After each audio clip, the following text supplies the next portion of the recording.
안녕하십니까? 꽹우의 경제 이야기 21번째 시간입니다. 오늘은 희망을 품은 메스자 우위 시장이라는 제목으로 여러분과 대화를 나눠보겠습니다. 지난주 내내 미국의 공화당하고 민주당 두 당 사이에 정부 부채 한도 협상 때문에 계속 시끄러웠죠.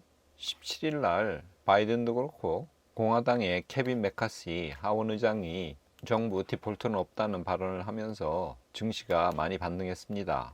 하지만 주말로 가면서 협상에 또 난항이 벌어져 증시가 하락하기도 했습니다. 일주일 내내 부채 한도 협상 때문에 많은 노이즈가 발생했죠. 미 연준 인사들 내에서 6월 금리에 대해서 인상할지 또는 인하할지 의견들이 지금 팽팽하게 갈리고 있다고 합니다. 윌리엄스 연은 총재는 좀 지켜보자는 신중한 입장이고, 메스터 총재는 추가 긴축을 선호한다는 발언을 하고 있습니다. 6월 금리 인상 어떻게 될지 잘 지켜봐야 될 것 같습니다. 파월 연준 의장이 19일, 그러니까 금요일이죠, 현지 시간으로 워싱턴에서 열리는 통화회의에서 은행 부분에 스트레스가 쌓이고 있기 때문에 연준이 굳이 목표를 달성하기 위해서 금리를 인상할 필요는 없을 수도 있다는 발언을 했습니다. 즉, 은행 위기로 인해서 금리 인상을 중단할 수도 있다는 내용입니다. 연준의 적절한 조치로 지방은행발 금융위기는 어느 정도 진정되었다고 그렇게 평가하고요. 하지만 인플레이션은 여전히 너무 높다는 토를 달기도 했습니다. 금리 인상 중단할 수도 있다는 발언에 이날 시장은 긍정적으로 발언했죠. 우리나라에서 최근 매월 배당을 받는 ETF가 인기라고 합니다. 월 배당 ETF 순자산 규모가 최근 2조에 육박했다고 합니다. 이자도 최근 고점에서 많이 떨어졌고 해서 안전자산 선호 현상과 맞물려서, 그리고 나중에 연금까지도 염두에 두면서 월 배당 ETF가 인기를 끌고 있다고 합니다. 우리나라 상장사 실적이 2분기가 바닥이라는 그런 기사가 나왔습니다. 1분기 영업이익이 전년 동기에 비해서 절반 수준으로 쪼그라들었는데요. 이런 실적은 2009년 1분기 이후 처음이라고 합니다. 하지만 2분기 이후에 대한 시장 컨센서스는 예상 눈높이는 조금씩 높아지고 있고요. 그리고 2분기 영업이익 전망치도 한 달 전보다 상향 조정되고 있다고 합니다. 즉, 상장사 실적이 2분기가 바닥이고 7월부터 기업 이익이 올라간다고 합니다.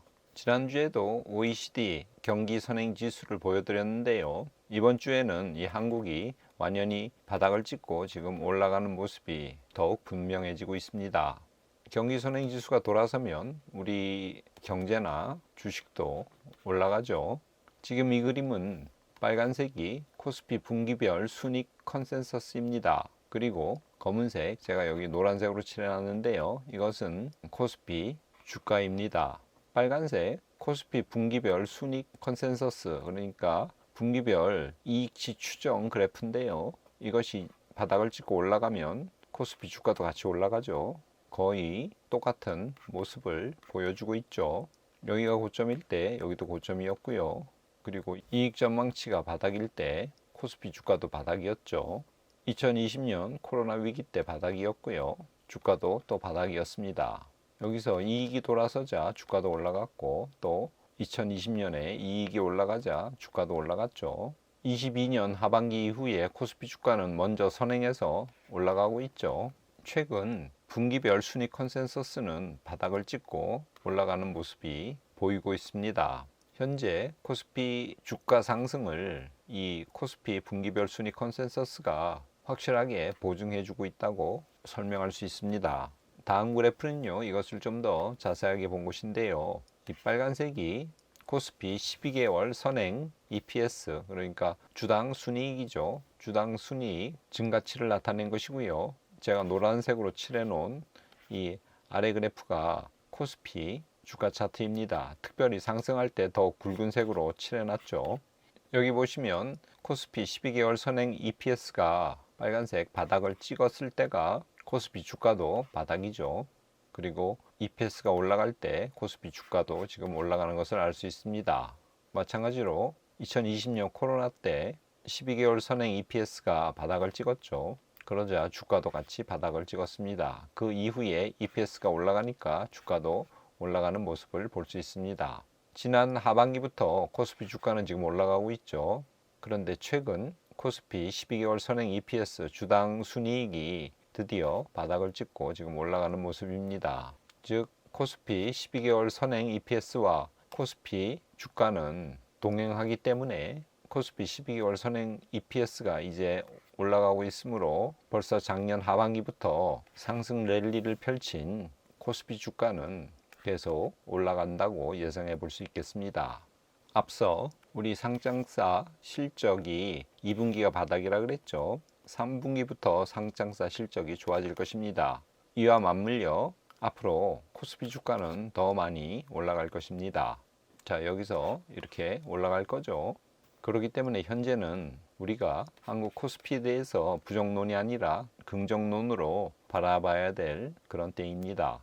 코스피 주가 앞선주 대비 지난주에 2.75% 올랐습니다. 그래서 연초로 지금 14% 오른 상태입니다. S&P 500 지난주에 앞선주 대비 1.58% 올랐고요. 연초 대비로는 거의 10%가량 상승했습니다. 나스닥은 더 많이 올랐죠. 앞선주 대비 지난주에 거의 3%가량 올랐고요. 연초 대비로는 나스닥은 거의 22% 상승한 상태입니다. 비트코인 앞선 5일 대비 약 1%가량 빠졌습니다. 그래서 최근 들어 고점에서 약 10%가량 하락한 상태로 횡보 중입니다. 그러나 연초 대비로 보면 62%나 상승한 상태입니다. 금선물 차트인데요. 온수당 2,050불까지 올라갔다가 조금 하락해서 옆으로 횡보 중입니다. 1,980불 정도 수준으로 지난주 장을 마쳤고요. 연초 대비로 보면 약 7%가량 상승한 상태입니다. 오늘 경제 이야기는 희망을 품은 매수자 우위 시장이라는 제목을 정해봤습니다. 지난주 미국의 부채 한도 공화당과 민주당 협상 진행에 따라서 주가가 계속 출렁거렸죠. 6월 초가 데드라인이라고 합니다. 그 전까지 협상을 마쳐야 되는데 어떻게 잘 될지 모르겠습니다. 컨퍼런스 보드 4월 경기 선행 지수가 지난주에 발표되었는데 0.6% 하락한 것으로 나왔습니다. 선행지수가 떨어졌다는 것은 별로 좋지 않은 신호죠. 그런데 함께 발표된 경기동행지수는 0.3% 오른 것으로 나왔습니다. 전년에 비해서는 1.7%나 상승한 것입니다. 선행지수는 안 좋았고 경기동행지수는 좋았죠. 동시에 상반된 지표가 발표된 셈입니다. 19일 날 파월 연준 의장이 워싱턴 통화회의에서 은행 위기로 연준이 6월 금리 인상을 중단할 수도 있다고 그렇게 발언을 했습니다. 이날 공화당과 민주당 사이에서 부채 한도 협상과 관련해서 이야기가 잘 진행되지 않아서 시장에 찬물을 끼얹었는데요. 파월의 금리 인상을 중단할 수도 있다는 이 발언이 그나마 주시장 낙폭을 상당히 방어했습니다. 최근 S&P 500 시가총액 탑 10 종목에만 매수세가 몰리고 그래서 그 종목들만 상승이 집중되고 있습니다. 올 들어 32%나 올랐다고 합니다. 나머지 기업들 490개 기업은 주가가 횡보 중입니다. 이와 관련해서 뱅크 오브 아메리카의 마이클 하넷 전략가는 AI 관련 빅테크 기업의 약간의 베이비 거품 상태라고 그렇게 평가했습니다. 시장은 연준이 앞으로 금리를 인하할 것이라고 기대하고 있고 부채 한도 협상도 결국은 해결될 것이라는 믿음을 갖고 있는 것 같습니다. 그리고 생각보다는 나쁘지 않은 기업 실적들이 미국에서 발표되었죠. 한국은 2분기가 상장 기업의 실적이 최하고 그 다음부터는 돌아설 거라는 예상과 주당 순이익도 바닥을 찍고 지금 올라가고 있다는 데이터에 희망을 품은 매수자들이 더 많이 시장에 참여한 한 주였다고 요약해 볼 수 있을 것 같습니다. 오늘 말씀은 이사야서 44장 3절 4절에서 가져왔습니다. 제가 읽어보겠습니다. 나는 목마른 자에게 물을 주며 마른 땅에 시내가 흐르게 하며 나의 영을 내 자손에게 나의 복을 내 후손에게 부어주리니 그들이 풀 가운데서 솟아나기를 시냇가에 버들같이 할 것이라. 페르시아의 고레스 왕이 칙령을 내려서 이스라엘이 귀환했죠. 그때가 기원전 538년입니다. 그 고레스 왕에 대한 언급이 이사야서 45장 1절에 등장합니다. 따라서 이 44장은 유대 멸망을 목전에 뒀다기보다는 포로로 끌려간 이스라엘에게 위로를 주고 힘을 주는 그런 내용이라고 볼 수 있겠습니다. 본문에 보면 하나님께서는 목마른 자에게 물을 주시는 그런 분이십니다. 그리고 마른 땅에 시내가 흐르게 하시는 놀라우신 분이십니다. 우리가 잘 알다시피 이스라엘은 비가 적게 오죠. 그곳에서 물은 참으로 귀중한 자원입니다. 그 귀중한 물을 하나님께서는 목마른 자에게 주시는 분이시고 마른 땅에 물을 그것도 시내가 되어서 흐르게 하시는 그런 분이십니다. 아울러 하나님께서는 영을 이스라엘의 자손에게 부어주시고 또 복을 후손에게 주신다고 그렇게 약속하고 있습니다. 영은 요엘서에 보면 종말에 주시는 하나님의 선물이죠.